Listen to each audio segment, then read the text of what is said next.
Tonight, breaking news, the Israeli Prime Minister hits out at Keir Starmer after 2 Israeli embassy workers were shot dead in Washington.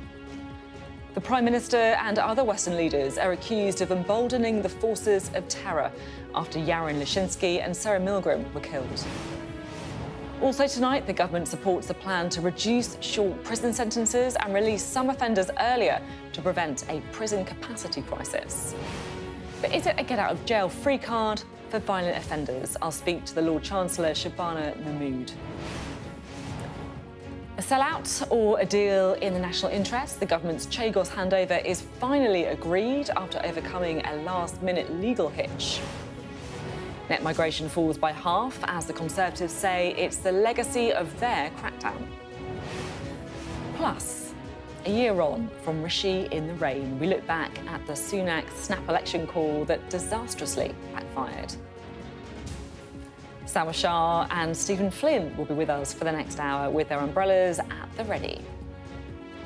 It's Thursday, I'm Sophy Ridge live from Westminster, and this is the Politics Hub.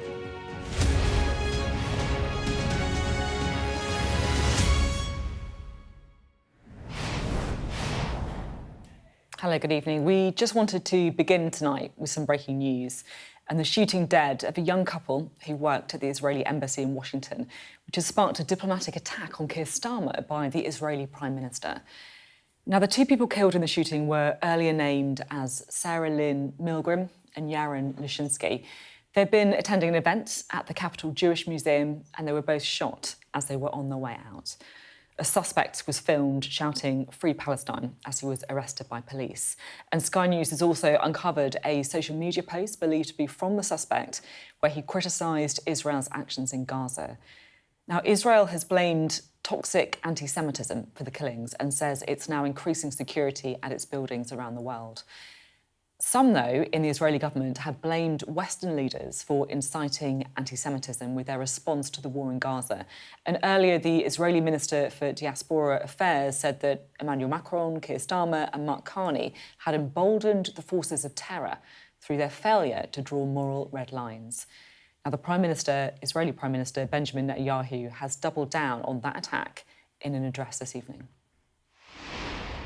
You won't be surprised to learn that Hamas thanked President Macron and Prime Ministers Starmer and Carney for demanding that Israel end its war in Gaza immediately. Hamas was right to thank them, because by issuing their demand, replete with a threat of sanctions against Israel, not Hamas, these 3 leaders effectively said they want Hamas to remain in power.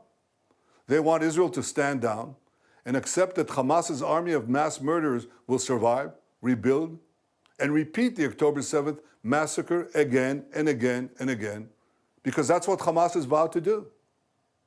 I say to President Macron, Prime Minister Carney, and Prime Minister Starmer, when mass murderers, rapists, baby killers, and kidnappers thank you, you're on the wrong side of justice. You're on the wrong side of humanity, and you're on the wrong side of history. Now, I have got some reaction from the UK government to that because I've been speaking to the Justice Secretary, Shabana Mahmood, about today's sentencing review, and we'll bring you that full interview in a moment. But first, I wanted to get her reaction to the comments by the Israeli government. I should say this was before we heard that statement there from Mr Netanyahu. Well, firstly, my thoughts go out to the victims and their families. It's a shocking incident, and I know that it won't have just impacted on the families of the 2 victims, but also for the wider Jewish community, both in America, here at home in the UK, and in Israel and elsewhere. And I do recognise the pain that would have caused and the fear that will have caused in the community. I think it's important to separate that from the words and the statements from the Prime Minister, the Canadian and the French leaders, because what they are trying to do is to call upon the Israeli government to cease its action, cease the expansion of its action in Gaza in order to prevent the humanitarian catastrophe that we are seeing unfold there. I think that you can hold both things in your head at the same time, and what our motivation here is to see an end to the war, to see a release of the hostages. their families must be going through absolute torture every single day as well. And to see aid flood in so that innocent people in Gaza are not paying the price as well. Are you frustrated by the response of the Israeli government to that joint call? Look, you know, I would have hoped for a different response, of course. Our government has made its position clear. We continue to work with our international partners, putting our shoulder to the wheel, doing the difficult work of diplomacy. But we have called on the Israeli government to change course in the way that it's conducting this war for good reason, because we can see the humanitarian catastrophe unfolding. And we think that that makes everybody in the region, Jewish, Arab, Muslim, anything alike, all more dangerous than the current situation, and that's why we are so keen to see an end to the war, get to a peace process which is in the interest of everybody who lives in that part of the world and beyond as well. Shabana Mahmood there, and we'll of course have lots more on the events in Washington throughout the evening here on Sky. But in the meantime, the Justice Secretary has been at the centre of today's big political development. Now, the prison system has been for a while one long rolling emergency. The number of people being locked up has doubled in the last 20 years or so, and the crumbling Victorian prison estate just can't cope. So the government has been forced to let prisoners out early. And now we've finally got the sentencing review, which is supposed to be the reform to go along with the sticking plaster does. Prisoners will be eligible for early release after serving just a third of their sentence, plus plans to chemically castrate sex offenders will be trialled. Now, the idea of letting criminals out early, or even earlier, I should say, is extremely controversial, but the government say they don't have a choice. In politics, though, there are always choices. Even if they're not easy choices, there are choices. You know, I can't help thinking of this. These changes, combined with a range of other measures, drugs and knives and guns, on the treatment of victims and witnesses, on the prevention of crime, allow us to make the case as the party that is tough on crime and tough on the causes of crime. Tough on crime, tough on the causes of crime, because today there hasn't been much talk about the causes of crime, like the fact that the majority of young people in prison have grown up in care, that around half of all crime is driven by drugs, that so many prisoners turn up to jail and they can't read. You know, if you want to relieve pressure on prisons while also being fair to victims, being tough on the causes of crime sounds like a pretty good place to start. Because letting prisoners out early, looking weak on crime and also weak on the causes of crime, well, it's not quite the same in terms of a political slogan, is it? Our social affairs correspondent Becky Johnson has tonight's first report. The first time Daniel went to prison was for robbery, the second time for possession of a firearm. He got out early on a tag last summer as prisons neared capacity, but isn't convinced freeing more people sooner will keep them out of jail. Would it have been easy to get involved in crime again? And the honest truth, yeah, because anybody can be a friend. It don't matter if you're on a GPS tag or a normal tag. I do think is if you really want to cut prison numbers, what they need to do is start having more rehabilitation in jail. He does think prison can be the wrong place for people who've committed less serious offences. You're going in there with big time people, and they're enhancing what you know. They're telling you certain things that you didn't even know before now. So now you want a piece of their pie. So it's, if anything, sometimes jail is birthing bigger criminals, if that makes sense. Thousands of prisoners will now get the chance to serve only a third of their sentence behind bars, with greater use of tagging to monitor them on release. I honestly believe that victims will die because of these changes.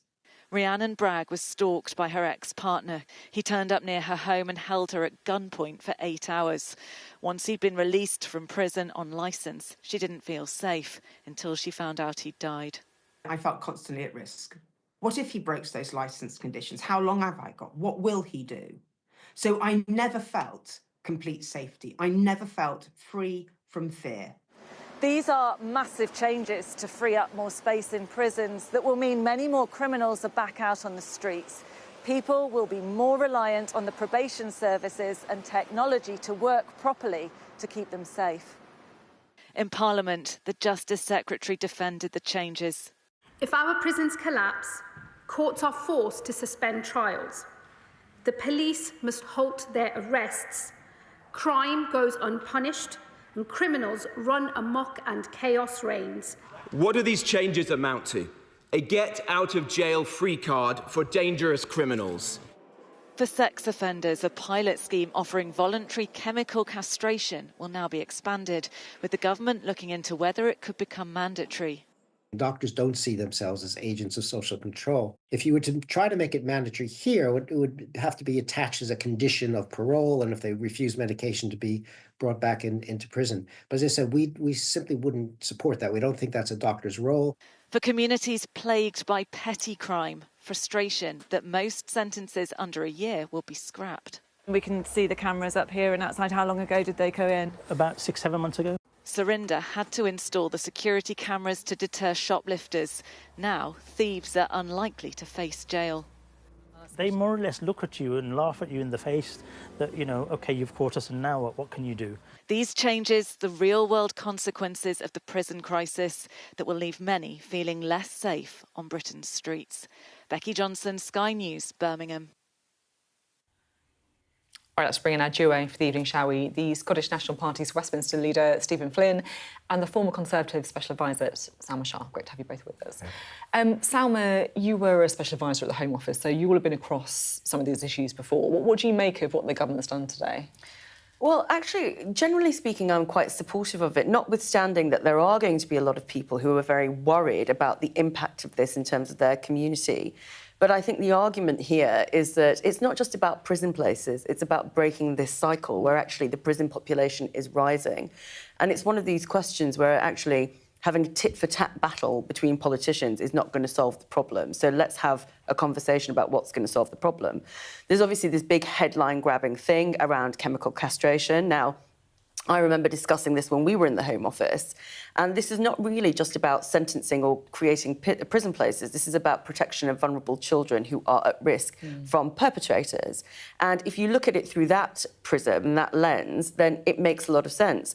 The problem with it is, even if you're forcibly asking sex offenders, convicted sex offenders, to take chemical castration, there is no guarantee on the system and how you get them to do it. So it's like a pill, isn't it? This is what I didn't actually realise. Yeah. It's not a one-off procedure. It's something you have to keep doing. It's two forms of pills. One's serotonin that sort of creates a depressive factor, and then the other lowers libido, but it's something that you have to take continuously, almost like any other medication. So this is not a physical castration.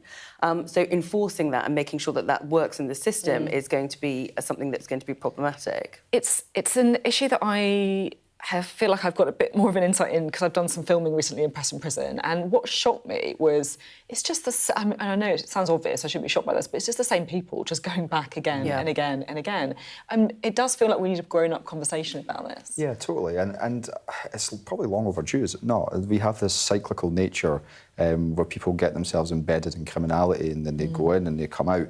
A lot of our focus has to be on how we prevent that from happening, not just in terms of the language that we use, but the structures in society, the support networks that we have. And, you know, that takes us back to some of the decisions that have been taken over the course of the last 14 years plus in terms of austerity and the impact that that has, the squeeze that puts on living standards, the desperation that people have, the ability for criminal gangs to exploit that in terms of individuals. And, you know, I guess it just proves that actions at Westminster have consequences in the wider society. I mean, he's talking about the Conservatives, right? What would you say to that? I think the issue here is that you can sort of pin it down to one element, which is austerity. You know, I grew up in a town that would be defined as a red wall town, you know, from the 2019 election, incredibly deprived. And that hasn't changed from when we had a Labour MP or a Tory MP. You know, I turned 40 last year, and that town still has the same levels of deprivation, the same problems that it did when I lived there. And so you have to ask yourself, this isn't about it being more widespread, it's about the fact that actually these communities cannot break out of this cycle.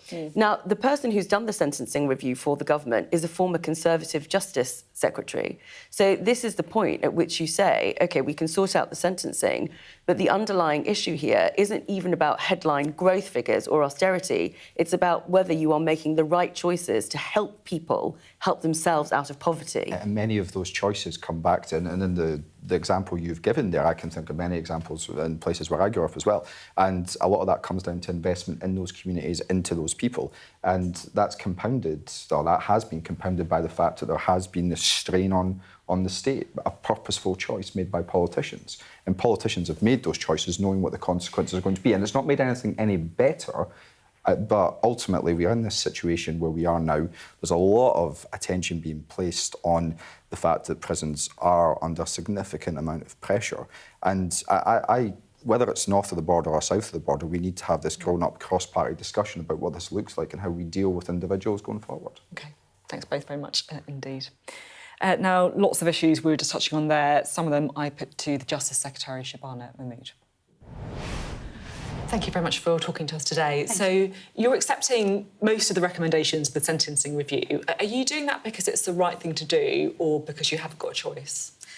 Oh, well, look, when I walked into the Minister of Justice this time last year, day after the general election, I was confronted with a situation where our prisons were on the point of collapse. And I'm very clear that I cannot allow that to happen, because if we go down to 0 places in our prison system in this country, we would have to say to the police, you can no longer make any arrests. We'd have to stop cases going into the courts. And I think we'd see the total breakdown of law and order in this country. So my view is I have to avoid that at all costs. Any responsible government has to avoid that at all costs. It's a terrible legacy left to me by the previous Conservative government, but I've got to fix this mess. So we are acting because we have to, and because we absolutely cannot risk prisons running out of capacity, getting down to 0 and collapsing. A big part of these reforms is effectively rewarding good behaviour in prison by letting those people out early and kind of punishing bad behaviour. But I just want to talk about in the context of domestic abuse, because it seems to me that perpetrators of domestic abuse, people who abuse women, are not necessarily the people who are going to get into prison fights or into trouble in prison. They're manipulative often. They can sometimes be quite charming. Just the kind of people who would be released early, and just the kind of people who could ruin the lives of the people who they have committed those crimes against. Do you accept that? Well, look, I mean, for all victims in this country, and for any future victims, and indeed actually for all of us as citizens in this country, the first responsibility I have... I'm just talking about specifically on domestic abuse. But I have to make sure we don't run prisons to the point of collapse. We cannot allow them to collapse. The second thing I would say is, look, I've seen the concept of earned release under this model. As I've seen it work in Texas. I went over there to see how their system of good behaviour credits works, and it's been exceptional at cutting reoffending and therefore cutting crime out in communities there. They've seen a drop in their crime and they've got their prisons under control. So I think David has gone where the evidence has taken him. On the specific issues in relation to domestic abuse, what I announced today in the House is, whilst we accept the review's recommendations on the presumption against short sentences, which I know has caused some concern for the violence against women and girls sector and for campaigners and victims, we will exempt from those changes any breach of protective order. So these are the orders that are given out in order to protect women from abusive partners. They will be exempted. I guess you know, my kind of point about domestic abuse is because domestic abusers know where their victims live, they know where they work, they know where their kids go to school, and if you're a victim of domestic abuse, if you hear the news that the person who's made your life hell is out and about, it's going to make you fearful, it's going to make you scared. And it's not just me saying this. Nicole Jacobs, the Domestic Abuse Commissioner, said this morning, by adopting these measures, the government will be sending a clear message to domestic abusers that they can now offend with little consequence. No, I understand why victims of domestic abuse, and indeed any victim in our country, will be worried. What I would say to them is we're absolutely clear that we're going to get this prison system under control so that there is always a place in our prisons for dangerous offenders who need to be locked up in order to keep the public safe. Secondly, what I would say is that the earned progression model conceives of a sentence in 3 stages. The first is the custody stage, but the next stage is intensive supervision. I've secured enough money from Treasury, a £700 million uplift in probation funding, and we will use that money on tagging, a huge expansion in tagging of offenders. We'll make sure that we have the probation staffing that we need to keep the public safe and to keep victims safe as well. You're also looking at chemically castrating sex offenders. Can you just explain to me what actually is chemical castration? Look, it's a method of using two different types of drugs that tackle two different ways in which sex offenders engage in this behaviour, invasive thoughts as well as libido. So what is it? It's like a pill or an injection? Yes, it's medication, and there's two different types of it, and the different types will vary according to the type. So it stops you wanting to have sex. Is that basically what it does? So it deals with the invasive thoughts that are around, constantly thinking about. Problematic sexual behaviour and problematic sexual arousal. And does it last forever? Is it permanent? You have to keep taking the medication. The evidence, and these studies are quite small in number. There's not a huge evidence base here in terms of what we've got available to us in this country. But the evidence suggests that the combination of the drugs with psychological interventions is actually the best combination for ultimately reducing reoffending.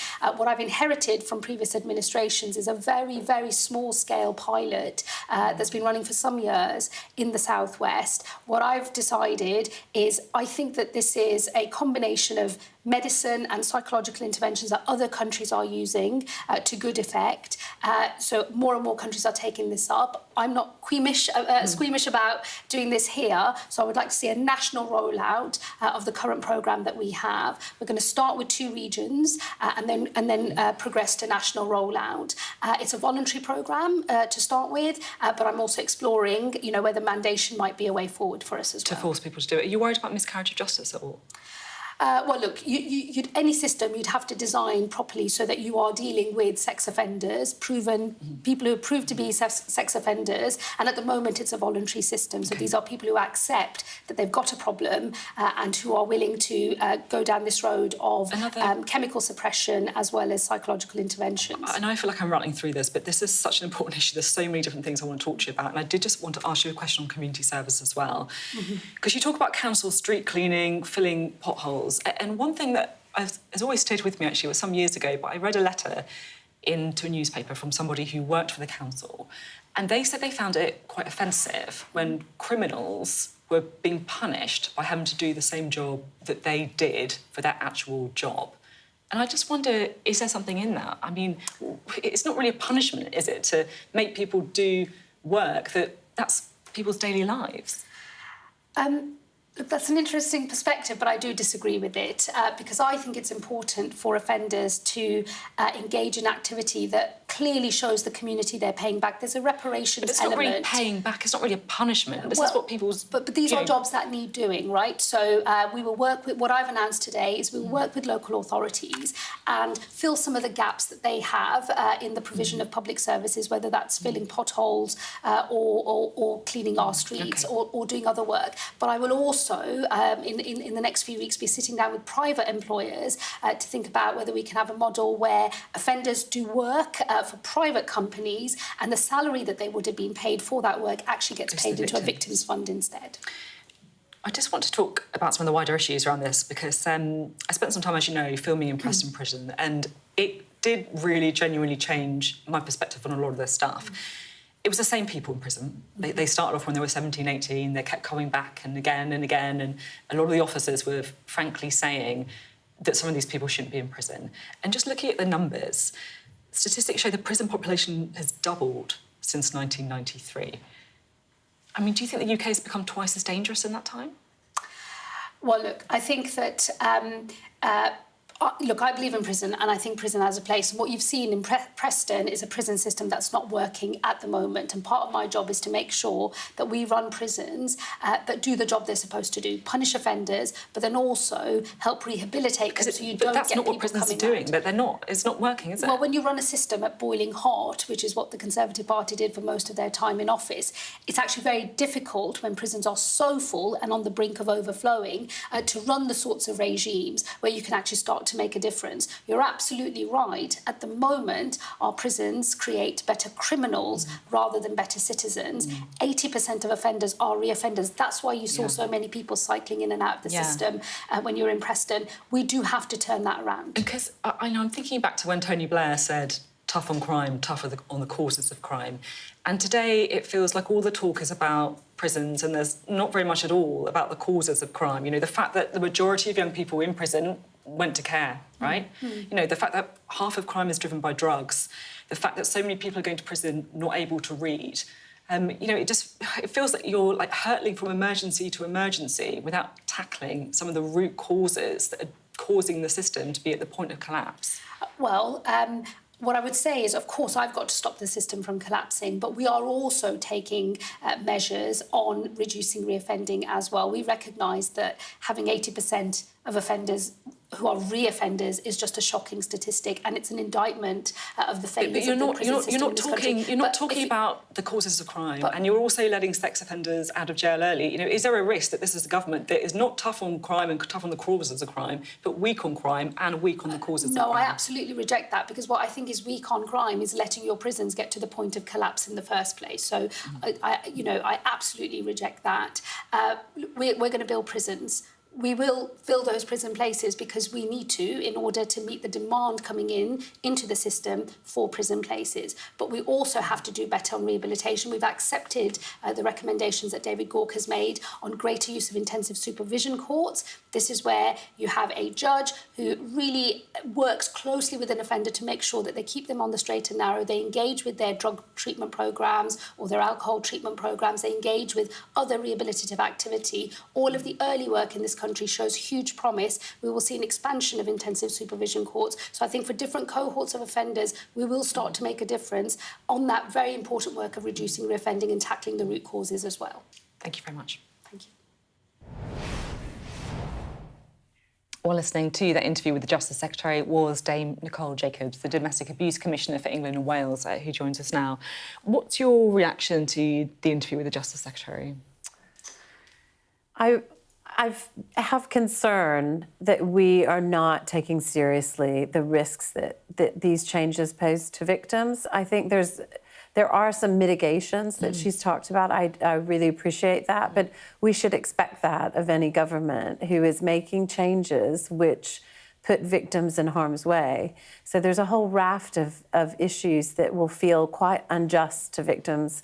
And I just want to talk really highlight what you were mentioning earlier about how different the relationship is with victims of domestic abuse to their offender.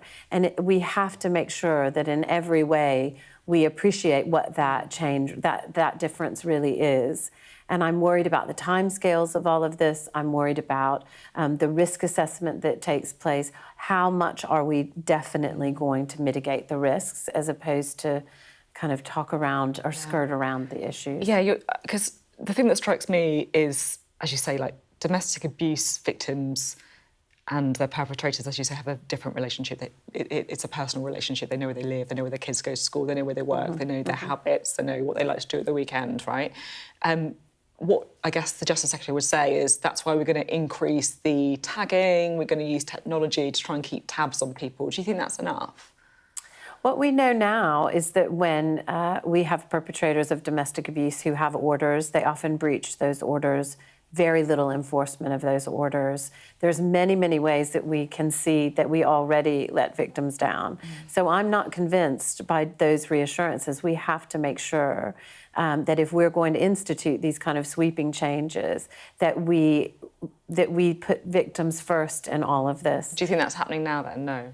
I'm not convinced, partly because I know that some of these changes will come in way before those kind of increases to probation will really be implemented or be real. And what that means in actuality is sooner than later, we will be allowing, for example, offenders who have been released on license, breached those license conditions, instead of coming back to prison as they would now for the rest of their sentence as a result of those breaches, it will only be 28 days. Well, that's right around the corner. So where is the mitigation and the communication to victims about the fact that's even happening? How do victims react to that very short recall? How will they know about it? How will they plan their lives in and around it? There's a lot of concern in the way that we're implementing this. I do believe that there's every intention to try to mitigate some of these risks. And there's some things announced in this raft of measures that are really welcome, but it really is not going far enough. It feels like victims are paying the price for the prison overcrowding. And that, as you said earlier, there are choices to be made. Are we making the right choices in spending review, in all of the government plans about what kind of support is being put in place for victims? I know, as the Domestic Abuse Commissioner, that many support services for victims are absolutely on their knees right now. Really, very, very long waiting lists, very huge pressures on them, and let alone the pressures on probation. So we have a lot of problems to fix to get this right. The government says there's an emergency, a national emergency, when it comes to violence against women and girls. They've got a target to try and halve it. Do you think this is at odds with that? These reforms really, truly are at odds with that, aren't they? Because they send a message to victims that, that their safety isn't being prioritised over the concerns of the system that's in place, the prison overcrowding. It does put victims at risk if they don't know if someone's being released, if we haven't put the genuine resource in place for some of these things. For community-based sentences, what happens if there's a breach of the conditions? Is there going to be that swift action that we would all fully expect? For the recall measures, again, they're coming in so quickly. How do we assure victims in all of this that this is going to be dealt with, that their safety will be prioritized? I'm really concerned about all of that, and that absolutely flies in the face of, a wonderful ambition that this government has in terms of having domestic abuse, sexual violence, stalking in a decade. We want the police to do better. We want them to be more proactive. Well, that means we'd have more people coming to court, and there is a conflict there, an obvious one. Thank you very much indeed. It was great to talk to you today.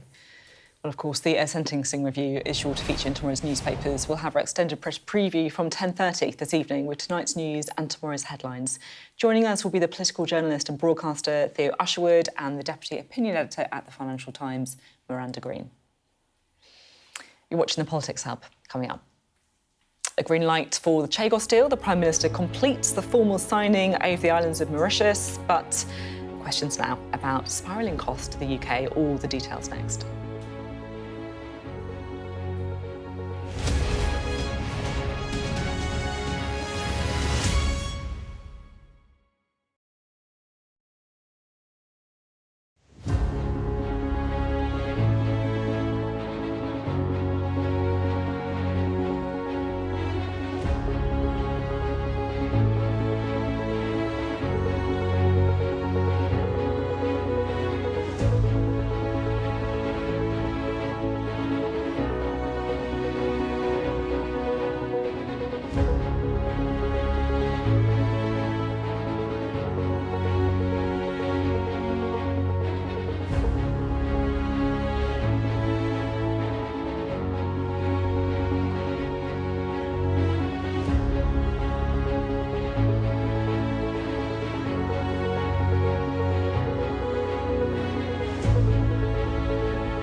Hello, welcome back. Now, after more than a dozen rounds of negotiations, the UK has signed a deal handing over control of the Chagos Islands to Mauritius.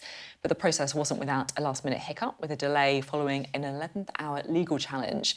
And there are now big questions about the cost of the deal to the UK. Here's our political correspondent, Rob Powell.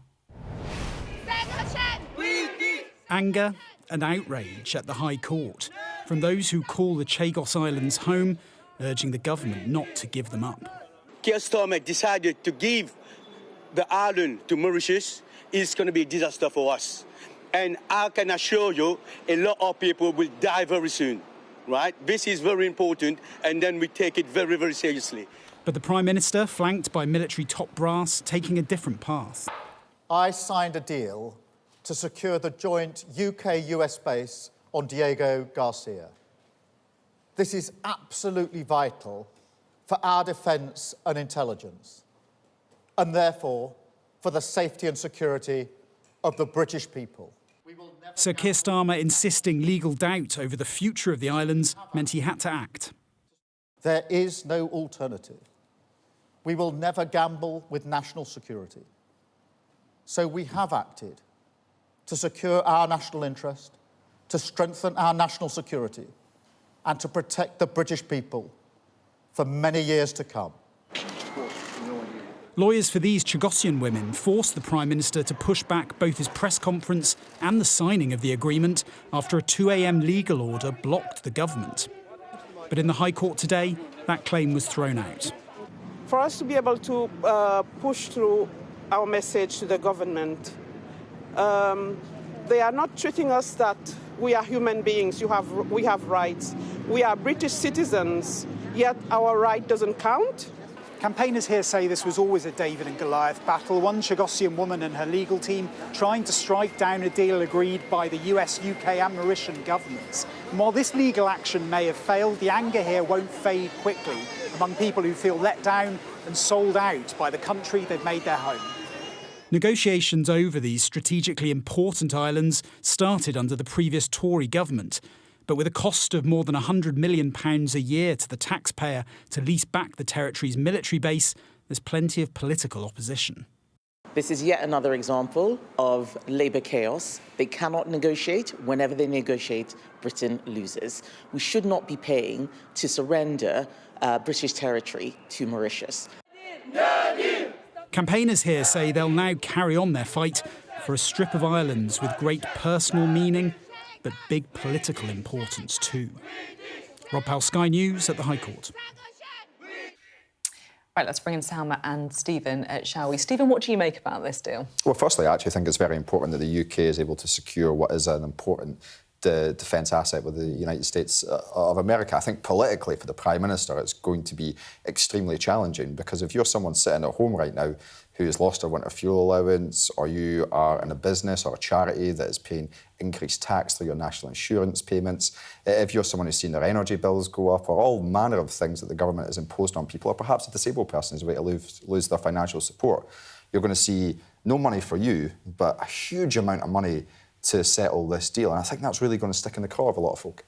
Do you agree, Salma? Yeah, I agree with that. I think politically it's terrible. And I also think on a legal basis, to give up, as you've just seen in that footage, people really feel strongly about their British identity, and it's been handed over without any kind of consultation. And I do think that, you know, as much as Kemi Badenoch is saying that this is a terrible deal, we do have to try and understand, where did this come from, and why did it get to this point where actually a Labour Prime Minister has decided to take it on and sign the Chagos Islands away? I find it, if I'm being completely honest, quite a confusing story, because I've interviewed a few ministers on this, and you're kind of trying to get a sort of straight answer out of them on things like, what is the money? Is the money just for the base? Is that what it is for? Why? How much money exactly is it? Because there seems to be a confusion about the figures tonight. It feels just the whole thing just feels quite hard to get your head around. It's probably because the ministers themselves won't have been directly involved in the detail of the deal, but this will be a lease-back scheme. So now that the Mauritians have taken control and we are leasing for 99 years, that will be a contract between the UK and the new authority. So we have to be able to buy a right back in order to have our base in Diego Garcia. Yeah, look, I'm not here to be a spokesperson for the government in any way, Sophie, as you know. We can't forget the fact the United States of America is in favour of this deal, which I think is important because this is a... Is that because we're paying all the money for it? Well, exactly. Well, yeah, well... But they don't want to... But hold on a minute. You're saying you think it's great that the US is in favour of it. They just don't want this... I don't think I said it was great. I was just noting the fact. I was doing that on the basis that this is an important strategic defence asset for the UK and the US in terms of our outreach across the world. But where it is going to be an issue, as I've already said, is for the public in terms of that cost. And that's where I think the Prime Minister has lost the argument already, even if there is a bigger picture to be looked at. But let's just go back to your point. So it's an important strategic asset. We're paying to lease it back, but we have no guarantee. If the Mauritian government, for some reason, decides in 10 years' time, actually they don't like this deal and they're going to throw us off the base, what's our protection against that? So the US might want to decide, that, OK, it's fine, we'll give it a tick. But actually, we don't have the same assurances. I think it's fair to be frustrated at certain aspects of this deal in respect of the cost and indeed the lack of explanation from the government. I don't think it's particularly plausible that the Mauritians are going to kick the United States military and the UK military off of the base. So I think we need to be semi-reasonable about the possibilities. The whole issue around this, but you say that, but the whole issue around this... I say that the US is the most powerful military on the planet. Except that we now have, one of the reasons why this has been so contentious is that you do have a government in Mauritius that is siding with a global potential hostile state in the form of China. So this is not really as an easy, a done thing as just assuming that the US would even step in a situation like that at that point. Look, I've heard these arguments as well. I'm not here to defend the government's position by any means, but if the United States of America was worried about the influence of China on the Mauritian government over this base, then I don't think they would be celebrating the deal today in the way that they have. I don't think they celebrated it. I think they noted it. No, Marco Rubio definitely did. But for the public at home, the confusion and the frustration will be the cost because they're feeling the pinch and yet there's money for this. The headlines is going to be about the money, isn't it? It's true. Thanks both very much indeed. Now, the net migration figure has been a thorn in the side of governments in recent times, but today, a rare event. New statistics showing that it had actually fallen sharply, nearly by half. So it fell from 860,000 in the year ending December to 2023 to 431,000 in the year ending December 2024. Now, that is the largest ever recorded drop for a 12-month period. But what's the cause? Our political correspondent, Ali Fortescue, reports. If you want to see how migration has changed the UK, Coventry is a place to look. We are multicultural, but I think we need to scale back on the amount of people that are here. Nearly 40,000 people have settled here from abroad since Brexit, a population increase of 5%, most from outside Europe. So you basically think immigration used to work, but it's not working anymore? It's not working now, no. You think of these people, some people are coming in to work in this country and they can't have a family here, or the wives, or the kids or anything. It's about community cohesion, public services and businesses like Richard's not far away. We went through a period of trying to recruit British workers to work in our waste transfer station about 10 years ago, and none of them were able to stick it for longer than a fortnight. If you look at where there's been a rapid rise in migration since Brexit, it's actually places outside London, in particular the northeast, where we've seen the biggest change compared to historic levels. But the reason that we are here in Coventry today is because this is a place that has seen a big change relative to its size. 1 in 10 people that live here are recent migrants since Brexit. A significant part of that, I should say, are students. 2/3 of their student fees come from international students. Net migration numbers falling significantly today has an impact on student numbers, on universities like Coventry and on politics in Westminster. Well, the last government, towards the end of its time in office, made a number of changes. For example, saying that most students and people working on social care visas could not bring over family members. The salary threshold to bring over family members in general was raised to £28,000. Well, hold on. Didn't net migration reach nearly 1 million under the Conservatives? Are you the right people to be talking about this? Well, net migration got too high. I mean, under successive governments, frankly, including the last one, the figures were way too high. That was a mistake. It was wrong. And of course, the other small but important part of the story is irregular migration. These are the pictures the Home Office want you to see today. Men being deported back to Albania. Labour may have already presided over a fall in legal migration, but they've also seen record numbers of channel crossings so far this year. This reduction in numbers is important and welcome, but we need to go significantly further. And that's why we're introducing new visa controls and also stronger language requirements as part of our immigration white paper, as well as increasing returns from those who have no right to be in the UK. Coventry is a snapshot, but a place shaped by migration. Today's figures won't change that. Net migration has fallen to less than 500,000. But what the right number is for the public and politicians is not clear. Ali Fortescue, Sky News, Coventry and Westminster. Let's bring Sam and Stephen back in. Conservatives making life easier for Labour then? Well, I remember actually being on this programme before the election last year and discussing this very issue.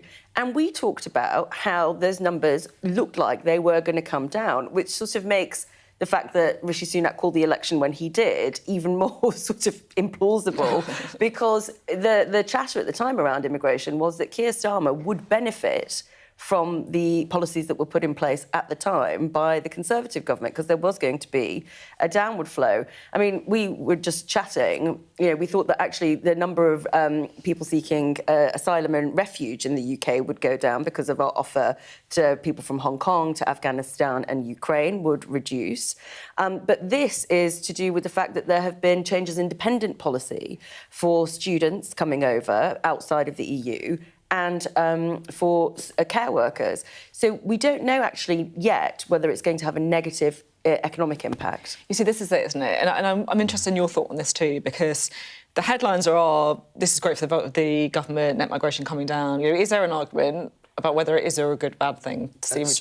It's undoubtedly a bad thing for Scotland. We have a declining working age population despite net movement to Scotland from the rest of the UK. We have an ageing population, and we know that's only going to get worse. We need people to come and live and work in Scotland. Ultimately, there's only two ways to achieve that. One of them takes 18 years, 16 years perhaps, in some cases. The other means people moving over to Scotland to work. I speak regularly with charities, with social care providers, with universities who are desperate to make sure that people are coming here. And the UK government's making that harder, and that's going to have catastrophic impact on the Scottish economy and our ability to support our NHS. You mentioned the economy, so do you think there is still jury's out on the economic impact then? Well, yeah, I mean, the Migration Observatory at Oxford University said that they think that it's going to have a negligible impact on the economy because of the types of people that are coming in, the contribution. It's dependents rather than workers. Indeed, but if you are having difficulty in recruiting people for the social care sector, which has always been something of concern in this country, and those people aren't able to bring dependents, why would they make the choice to come to Britain to work in that sector, which is notoriously difficult to recruit for? So I just think the thing that I hate about this conversation is that numbers don't reflect the need, they don't reflect people, and they don't reflect the contribution that those people can make. OK, really interesting discussion. Thanks both very much indeed. Well, yesterday, the big news out of government was that U-turn from Keir Starmer on cuts to winter fuel allowance. Our political editor, Beth Rigby, has been speaking to the business secretary, that's Jonathan Reynolds, for her Electoral Dysfunction podcast, and got some hints about the timing of the climb down. I think what we have seen, particularly the last set of growth figures, is really, really encouraging for the approach that we are taking, for that stability, that openness, that pro-business agenda.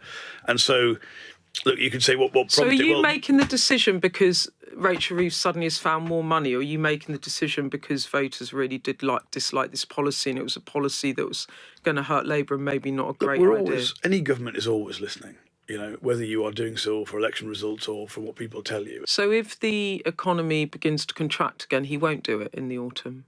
Look, it goes back to what he said. The economy has got to be strong enough to give you the capacity to make the kind of decisions people want us to see. We want people to know we're listening. We know how they feel about this. Well, look, you've got to wait till the budget. And look, the speculation on these things, because it has been very, very high profile, of course you've got to respond to what the public are telling you.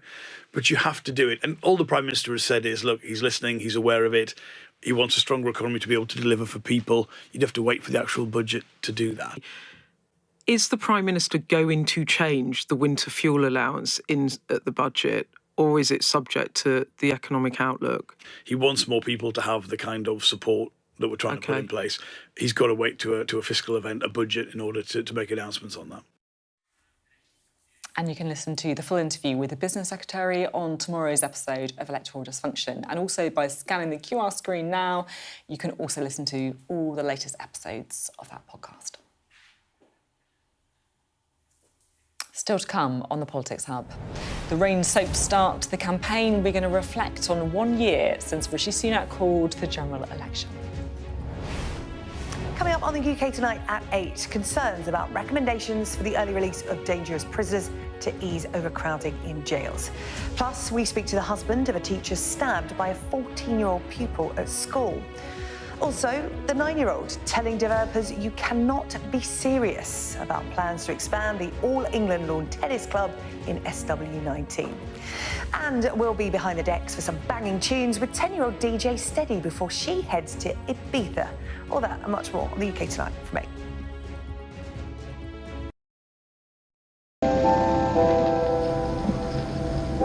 I'm Stuart Ramsey, and I'm Sky's chief correspondent. An enormous explosion that's just come down. I think it was a monster that's just landed in between us. Hundreds and hundreds of people hoping to get north, ultimately to get to the United States. It's a border where they're not welcome, yet they keep coming. We saw snatch squads going in, grabbing people, taking them out and putting them into trucks and taking them away. They make about 50 kilos of fentanyl a week. It's incredibly dangerous and toxic stuff. There's been an upsurge in deaths. The fighting between the gangs is getting more and more vicious. Is this now all your territory? Yeah. The battlefield is outside the barricades, which is over there. This is much more like a normal town.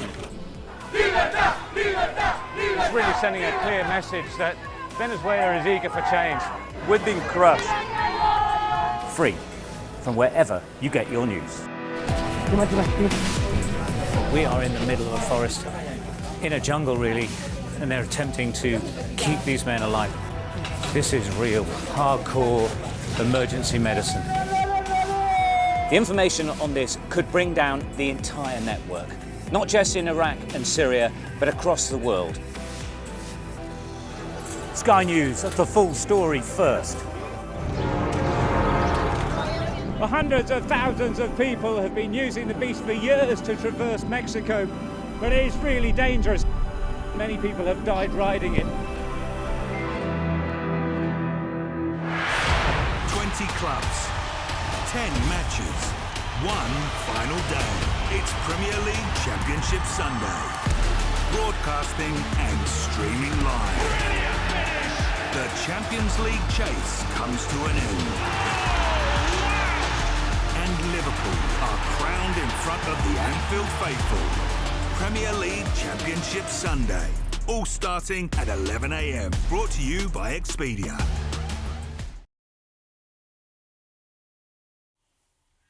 Hello, welcome back to the Politics Hub. Now, today marks 1 year since Rishi Sunak called the 2024 election, if you can believe it. 1 year since that image of the then PM stood on the steps of Downing Street, the rain seeping slowly into his suit jacket. He's coming out. Now is the moment for Britain to choose its future, to decide whether we want to build on the progress we have made or risk going back to square one with no plan and no certainty. Earlier today, I spoke with His Majesty the King to request the dissolution of Parliament. The King has granted this request, and we will have a general election on the 4th of July.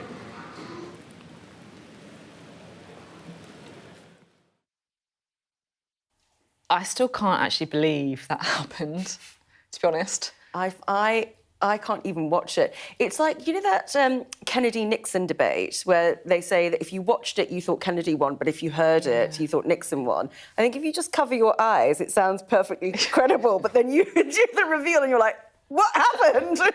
It's true. It's just so I remember difficult to because watch. I was on the street when it happened, and we had our brollies out. It was absolutely. I remember leaving my handbag open for a bit, and it just filled up with water. Was there not music It playing was as well? ridiculous. Yeah, there was, and it was the Labour's- the Tony Blair so one. it It was came off, things can only get better.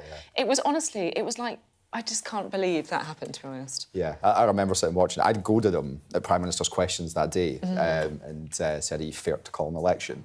And then he did it, and we were sitting watching it, and I just recall thinking, now I can't go to the Euros in Germany with Scotland. Was that your first thought? Was it your You first did it because you had to go at him at PMQs. Yeah. Is that right? I'm gonna So screw your Euros fault, is it? Yes. And then obviously the fact that you weren't there meant that everything went wrong, right? as well? Yeah, indeed. Yeah, there was like the compounded agony of all that. But look, it's a year then.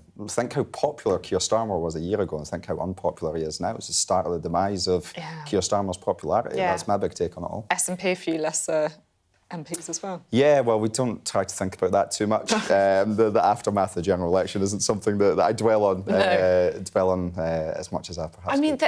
there must have been a different way of doing that, though, right? Wouldn't you have advised them to switch it up? Yeah, and I think there's kind of the psychology of your own sensitivities about the things that you are insecure about, and so the idea of somebody coming out with an umbrella, holding over him might have portrayed the wrong picture.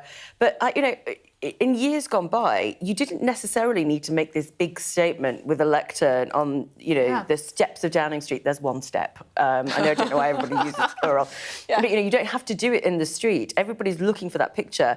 And I think sometimes we have to ask ourselves, actually, can we find different ways of communicating? Yeah. Surely there's got to be a room inside, right? Yeah, you would think so. I don't think you can use it to announce an election, though, because it would be... Is it role as Prime Minister or not? I think that was the question. Oh, I see. Okay, this makes a bit more sense. That's good intel. But still, there's still got to be... Yeah, imagine how he feels sitting watching it, knowing what he did, and all the MPs who lost their seats on the back of it. But, yeah, it's been a quick year. Yeah, it's true. And like you say, it really has felt like an awful lot more time than a year. Thanks both very much indeed. Lovely to have you on the show today. That's it from us tonight. Ali's going to be in the hot seat on Tuesday at 7 p.m. after the bank holiday. Up next is the UK Tonight with Sarah Jane Mee, and then at 9 p.m. you've got The World with Yalda Hakim. But Ali will see you after the bank holiday. Have a great weekend when you get there.